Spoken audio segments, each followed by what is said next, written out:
નમસ્કાર, ગ્લોબલ એક્સપ્રેસમાં તમારું સ્વાગત છે. હું આપની સાથે ચેતન. આજના અમેરિકાના તારીખ 29 જુલાઈ 2026ના મુખ્ય સમાચારોની જો આપણે વાત કરીએ તો અમેરિકન ડ્રીમ પાછળનું અસલી સત્ય શું છે? અબજોની સંપત્તિ કે માત્ર એક સુરક્ષિત ઘર? માર્કો રૂબિયોના એક ખુલાસાએ સમગ્ર અમેરિકામાં ચર્ચા જગાવી છે અને ભારતીયોને એક મોટો સંદેશ આપ્યો છે કે ચેતવણી. શું આપણે અત્યાર સુધી જેને સપનું માનતા હતા તે માત્ર એક ભ્રમ હતો?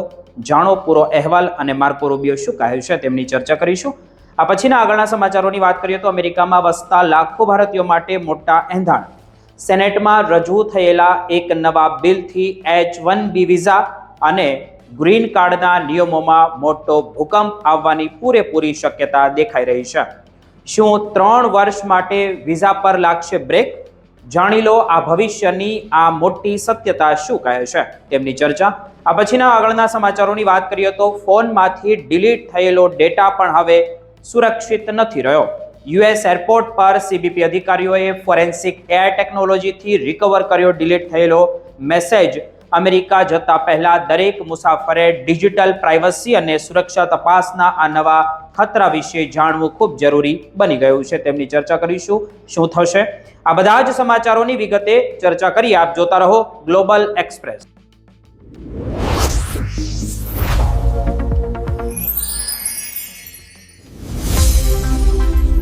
આજે અમેરિકામાં એક ખૂબ જ રસપ્રદ ચર્ચા ફરીથી શરૂ થઈ છે. વર્ષોથી દુનિયાભરના લાખો લોકો માટે આકર્ષણનું કેન્દ્ર રહેલો એક પ્રશ્ન ફરી પૂછાઈ રહ્યો છે કે આખરે અમેરિકન ડ્રીમ એટલે શું? શું અમેરિકન ડ્રીમનો અર્થ માત્ર કરોડપતિ બનવાનો, મોટું ઘર ખરીદવું, વૈભવી કાર ચલાવવી અને મોટી નામના મેળવવી, કે પછી તેનો અર્થ કંઈક વધુ સરળ પરંતુ જીવન માટે સૌથી વધુ જરૂરી એવી સ્થિરતા અને સુરક્ષા છે? આ ચર્ચા ફરી એટલા માટે ગરમાઈ છે કે કારણ કે અમેરિકાના સેક્રેટરી ઓફ સ્ટેટ માર્કો રૂબિયોએ પોતાના જીવનના અનુભવના આધારે અમેરિકન ડ્રીમ વિશે ખૂબ જ અલગ અને વિચારવા મજબૂર કરી દે એવો દ્રષ્ટિકોણ રજૂ કર્યો છે અને ભારતીયોને કહ્યો છે કે ચેતવણી આપી છે. તે વાત કરીશું. રૂબિયોના મતે અમેરિકન ડ્રીમની શરૂઆત પૈસાથી નહીં પરંતુ એક સુરક્ષિત ઘરથી થાય છે. એવું ઘર જ્યાં પરિવાર નિર્ભરતાની સાથે જીવી શકે. ત્યારબાદ આવે છે પોતાની શ્રદ્ધા અને ધર્મનું પાલન કરવાની સંપૂર્ણ સ્વતંત્રતા. બાળકો માટે ગુણવત્તાયુક્ત શિક્ષણ સુધી પહોંચ અને સ્થિર નોકરી, આર્થિક સુરક્ષા અને સૌથી મહત્વનું એ વિશ્વાસ કે પોતાના બાળકો માતા પિતા કરતા પણ વધુ સારી જીવનશૈલી જીવી શકશે. રૂબિયોના શબ્દોમાં અમેરિકન ડ્રીમ વૈભવનું નહીં પરંતુ સ્થિરતા અને તકનું નામ છે. તેમણે પોતાના વર્ષ 2012માં પ્રકાશિત થયેલા મેમોઇન અમેરિકન સનમાં પણ આ જ વિચાર વ્યક્ત કર્યો હતો. તેની દલીલ છે કે મોટા ભાગના લોકો માટે ખુશીનો અર્થ કરોડો ડોલરની સંપત્તિ નથી પરંતુ રોજિંદા જીવનમાં સુરક્ષા, સન્માન અને ભવિષ્ય પ્રત્યેનો વિશ્વાસ છે. માર્કો રૂબિયોની પોતાની જીવનયાત્રા પણ આ વિચારને મજબૂત બનાવે છે. તેમના માતા પિતા લગભગ 6 દાયકા પહેલા ક્યુબાથી અમેરિકા આવ્યા હતા. તેમના પિતા બારટેન્ડર તરીકે કામ કરતા હતા જ્યારે માતા ઘરકામ કરતી હતી અને તે સાઈડમાં નોકરી પણ કરતી હતી. બંને પાસે કોલેજની ડિગ્રી નહોતી અને આવક પણ ખૂબ જ મર્યાદિત હતી.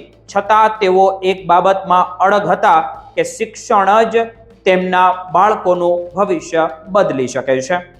બાળપણથી જ રૂબિયોને કહેવામાં આવ્યું હતું કે જીવનમાં આગળ વધવું હોય તો અભ્યાસ કરવો જ પડશે અને કરવો જ પડશે. પરિવાર પાસે યુનિવર્સિટીની ફી ભરવા જેટલા પૈસા નહોતા જેથી માર્કો રૂબિયોએ સ્ટુડન્ટ લોન લીધી, સ્ટડી પ્રોગ્રામ્સનો લાભ લીધો, સમર જોબ્સ કરીને કમાણી કરી અને પોતાની મહેનતના આધારે કોલેજ તેમજ ત્યારબાદ લો સ્કૂલનું શિક્ષણ પૂર્ણ કર્યું. મિત્રો, તેમની સફર ત્યાં સુધી અટકી નહીં. ફ્લોરિડાના સ્થાનિક રાજકારણીથી શરૂઆત કરીને તેઓ યુએસ સેનેટર બન્યા અને ત્યારબાદ અમેરિકાની સૌથી મહત્વપૂર્ણ જવાબદારીઓમાંથી એક ગણાતી યુએસ સેક્રેટરી ઓફ સ્ટેટની પોસ્ટ સુધી પહોંચ્યા. તેમની સફળતા માત્ર વ્યક્તિગત સિદ્ધિ નથી, પરંતુ લાખો ઇમિગ્રન્ટ્સ પરિવારો માટે એક આશાનું સૌથી મોટું કિરણ દેખાઈ રહ્યું છે કે પ્રતીક પણ લાગે છે. આજે જ્યારે અમેરિકામાં ઇમિગ્રેશન નીતિઓ, શિક્ષણનો વધતો ખર્ચ, રોજગારની અનિશ્ચિતતા અને મધ્યમ વર્ગ પર વધતું આર્થિક દબાણ જેવા મુદ્દાઓ ચર્ચામાં છે, જ્યારે રૂબિયોના વિચારો નવી ચર્ચાને જન્મ આપી રહ્યા છે. ઘણા લોકો માને છે કે છેલ્લા કેટલાક વર્ષોમાં અમેરિકન ડ્રીમ હાંસલ કરવાનો પહેલાની સરખામણીએ વધુ મુશ્કેલ બન્યો છે. મોંઘા મકાનો, વધતું સ્ટુડન્ટ ડેટ અને આરોગ્ય સેવાઓનો ખર્ચ અને જીવન નિર્વાહ વધતા ખર્ચના કારણે અનેક પરિવારો માટે માત્ર સ્થિર જીવન જીવવું પણ પડકારરૂપ બની ગયું હોય તેવું લાગી રહ્યું છે. બીજી તરફ કેટલાક લોકોનું એવું માનવું છે કે અમેરિકા હજુ પણ તકનો દેશ છે અને મહેનત તથા યોગ્ય શિક્ષણ દ્વારા સફળતા પ્રાપ્ત તો કરી જ શકાય છે. રૂબિયોના સંદેશનો સૌથી મહત્વપૂર્ણ ભાગ તો એ છે કે અમેરિકન ડ્રીમનો આધાર વિશેષ અધિકાર પર નહીં પરંતુ તક પર હોવો જોઈએ. જો દરેક વ્યક્તિને સમાન તક મળે, ગુણવત્તાયુક્ત શિક્ષણ મળે, મહેનતનું યોગ્ય વળતર મળે અને પોતાના પરિવાર માટે સુરક્ષિત ભવિષ્ય ઊભું કરવાની તક મળે, તો તે સાચા અર્થમાં અમેરિકન એક ડ્રીમ છે. પ્રશ્ન એ છે કે શું આજના સમયમાં આ તક દરેકને સમાન રીતે ઉપલબ્ધ છે ખરા? આ સવાલનો જવાબ અલગ અલગ લોકો માટે અલગ અલગ હોઈ શકે, પરંતુ એટલું તો ચોક્કસ કહી શકાય કે અમેરિકન ડ્રીમ ફરી એકવાર સમગ્ર દેશમાં ચર્ચાનું કેન્દ્ર બન્યો છે. સંપત્તિ અને જે નામના છે તેના કરતાં વધુ મહત્વનું શું છે? તેનો જવાબ કદાચ રૂબિયોના શબ્દોમાં જ મળે છે કે સાચું સપનું એ છે કે જેમાં દરેક પરિવાર સુરક્ષિત રીતે જીવી શકે, પોતાના બાળકો માટે વધુ સારું ભવિષ્ય જોઈ શકે અને વિશ્વાસ રાખી શકે કે મહેનતથી જીવન ખરેખર બદલાઈ શકે છે. આજે અમેરિકા પોતાના ભવિષ્યને નવી રીતે જોઈ રહ્યું છે અને આગળ વધારવાની વ્યાખ્યા આપી રહ્યું છે, પ્રયાસ કરી રહ્યું છે અને એ પ્રક્રિયામાં અમેરિકન ડ્રીમનો અર્થ ફરી નવો લખાઈ રહ્યો હોય તેવું લાગી રહ્યું છે.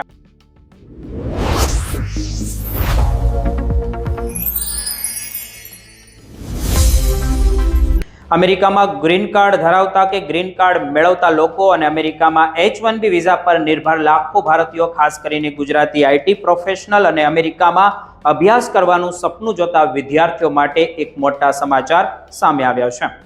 અમેરિકન સેનેટમાં H-1B વિઝા સિસ્ટમમાં મોટા ફેરફારો કરવાનો દાવો કરતું એક નવું બિલ રજૂ કરવામાં આવ્યું છે, જેના કારણે ફરી એક વખત ઇમિગ્રેશન નીતિઓને લઈને ચર્ચા તેજ બની ગઈ હોય તેવું આપણે જોઈ રહ્યા છીએ. જો કે સૌથી મહત્વની વાત તો એ છે કે આ બિલ હજુ માત્ર એક પ્રસ્તાવ છે, કોઈ નવો કાયદો કે અમલમાં આવેલી નીતિ નથી. એટલે હાલ H-1B વિઝા, H-4 અને વિઝા કે પછી OPT પ્રોગ્રામમાં કોઈ ફેરફાર થયો નથી. આ બિલનું નામ છે end of the H-1B visa abuse act અને તેને રિપબ્લિકન સેનેટ ટીમ શાહી દ્વારા અમેરિકન સેનેટમાં રજૂ કરવામાં આવ્યું હતું. બિલ રજૂ કરતી વખતે તેમનો દાવો હતો કે H-1B વિઝા પ્રોગ્રામનો મૂળ હેતુ એવી નોકરીઓ માટે વિદેશી પ્રતિભાને તક આપવાનો હતો જ્યાં યોગ્ય અમેરિકન કર્મચારીઓ ઉપલબ્ધ ન હોય. પરંતુ તેમના મત મુજબ હાલ કેટલીક કંપનીઓ આ સિસ્ટમનો ઉપયોગ સસ્તા શ્રમ મેળવવા અને અમેરિકન કામદારોને અપ્રત્યક્ષ રીતે બદલવા માટે કરી રહી છે. આ કારણસર જ તેમણે સમગ્ર સિસ્ટમમાં મોટો ફેરફાર સૂચવ્યો છે. બિલમાં સૌથી ચર્ચાસ્પદ પ્રસ્તાવ H-1B વિઝા પર સતત 3 વર્ષ માટે સંપૂર્ણ વિરામ મૂકવાનો છે. જો આ પ્રસ્તાવ કાયદો બને તો 3 વર્ષ સુધી કોઈ પણ કંપની નવી H-1B પિટિશન દાખલ નહીં કરી શકે. આ ઉપરાંત દરેક H-1B પિટિશન માટે કાયમી ધોરણે $1 લાખ ફી વસૂલવાનો પણ પ્રસ્તાવ કરવામાં આવ્યો છે.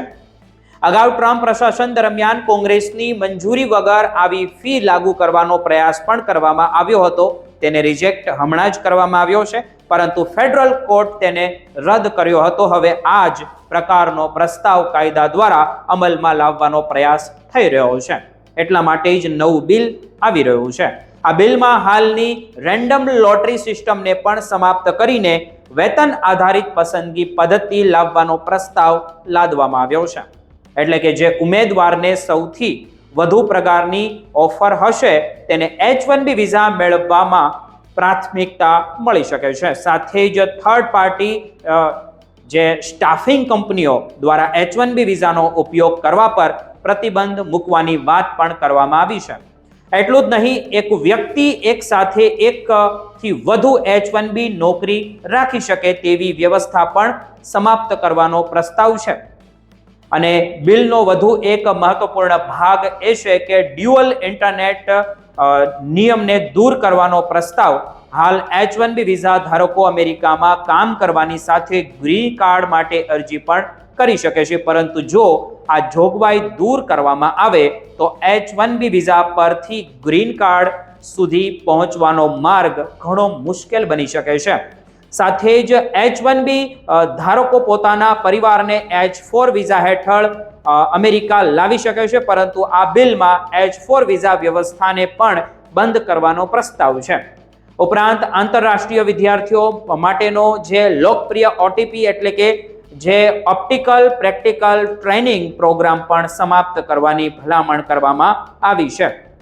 આ તમામ પ્રસ્તાવોનો સૌથી મોટો પ્રભાવ ભારતીયો પર પડી શકે છે, કારણ કે દર વર્ષે H-1B વિઝાનો સૌથી મોટો હિસ્સો ભારતીય વ્યવસાયિકોને જ મળે છે. ખાસ કરીને IT, ટેકનોલોજી, એન્જિનિયરિંગ, હેલ્થકેર અને ફાઇનાન્સ ક્ષેત્રમાં કામ કરતા હજારો ભારતીય અને અમેરિકામાં અભ્યાસ પછી કારકિર્દી બનાવવાનું આયોજન કરતા વિદ્યાર્થીઓ માટે આ પ્રસ્તાવ ચિંતાજનક બની શકે છે. જો કે અંતમાં સૌથી મહત્વની વાત ફરી એક વખત સમજી લેવી ખૂબ જરૂરી છે કે હાલ આ માત્ર એક પ્રસ્તાવિત બિલ છે, હજી રજૂ જ થયું છે, તેમાં અમલ નથી કરવામાં કોઈ આવ્યો. તે હજુ અમેરિકન સેનેટની કમિટી પાસે સમીક્ષા માટે મોકલવામાં આવ્યું છે. કાયદો બનવા માટે પહેલા સેનેટમાં બહુમતીથી પાસ થવું પડશે, ત્યારબાદ હાઉસ ઓફ રિપ્રેઝેન્ટેટિવની મંજૂરી લેવી પડશે અને અંતે રાષ્ટ્રપતિના હસ્તાક્ષર બાદ જ તે કાયદો બની શકશે. હાલ કોઈ પણ H-1B ધારક, H-4 વિઝા ધારક અથવા તો અમેરિકામાં અભ્યાસ કરતા વિદ્યાર્થીઓએ ગભરાવાની જરૂર નથી. આગામી મહિનામાં આ બિલને કેટલું રાજકીય સમર્થન મળે છે અને તે આગળ વધે છે કે અન્ય ઘણા પ્રસ્તાવોની જેમ તે અટકી જાય છે, તેના પર સૌની નજર અને ગ્લોબલ એક્સપ્રેસની નજર પણ રહેશે અને અમે તમને જણાવતા રહીશું.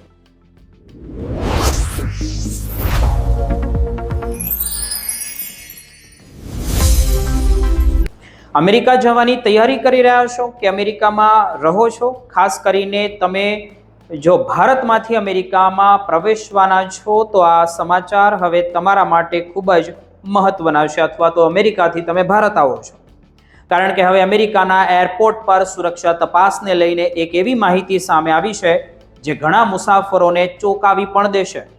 ઘણા લોકો એવું માને છે કે મોબાઈલમાંથી કોઈ પણ મેસેજ અથવા તો જે ફાઇલ પરમિનેન્ટ ડિલીટ કરી દેવામાં આવી હોય તો તે હંમેશા માટે ગાયબ થઈ જાય છે અને વર્ષો પહેલા આવું કાર્ય કર્યું હોય તો આપણે સુરક્ષિત છીએ. પરંતુ હવે એક તાજેતરના કિસ્સાએ આ માન્યતા પર સવાલ ઊભો કર્યો છે. ઇમિગ્રેશન કાયદાના નિષ્ણાંત દીપક આહલુવાલિયાના જણાવ્યા અનુસાર તેમના એક ક્લાયન્ટ જ્યારે સાન ફ્રાન્સિસ્કો ઇન્ટરનેશનલ એરપોર્ટ પર પહોંચ્યા ત્યારે US custom and border protection એટલે કે CBPના અધિકારીઓએ તેમની સઘન પૂછપરછ કરી હતી.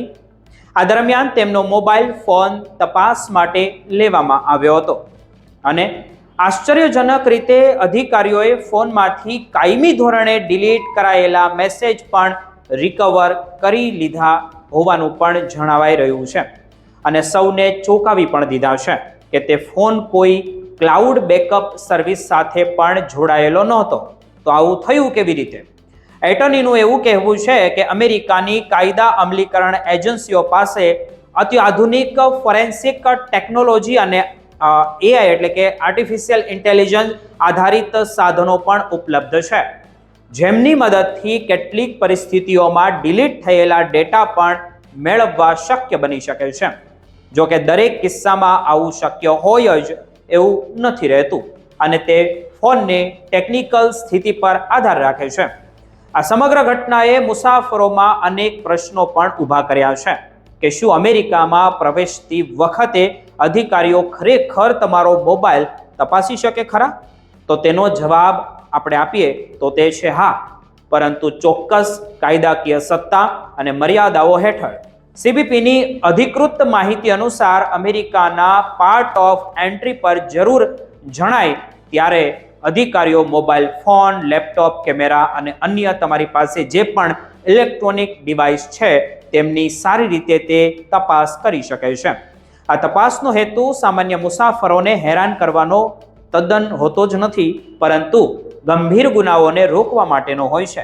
તેમાં માનવ તસ્કરી, મની લોન્ડરિંગ, ફ્રોડ જેવી ગેરકાયદે પ્રવૃત્તિઓની તપાસ તેમજ અમેરિકામાં પ્રવેશ માટે કાયદાકીય રીતે અપાત્ર વ્યક્તિઓને ઓળખવાનો સમાવેશ થાય છે. એટલે કે આવી તપાસ સુરક્ષા અને કાયદાના અમલના હેતુથી કરવામાં આવે છે. પરંતુ અહીં એક મહત્વની વાત પણ જાણવા જેવી છે કે તે ખૂબ જ જરૂરી છે. સીબીપી પોતે કહે છે કે આવી ડિજિટલ ડિવાઇસ તપાસ ખૂબ જ દુર્લભ છે.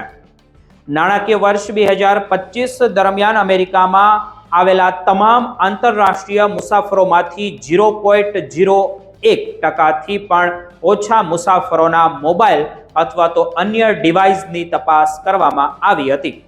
એટલે કે મોટા ભાગના મુસાફરોને આવી તપાસનો સામનો કરવો પડતો જ નથી.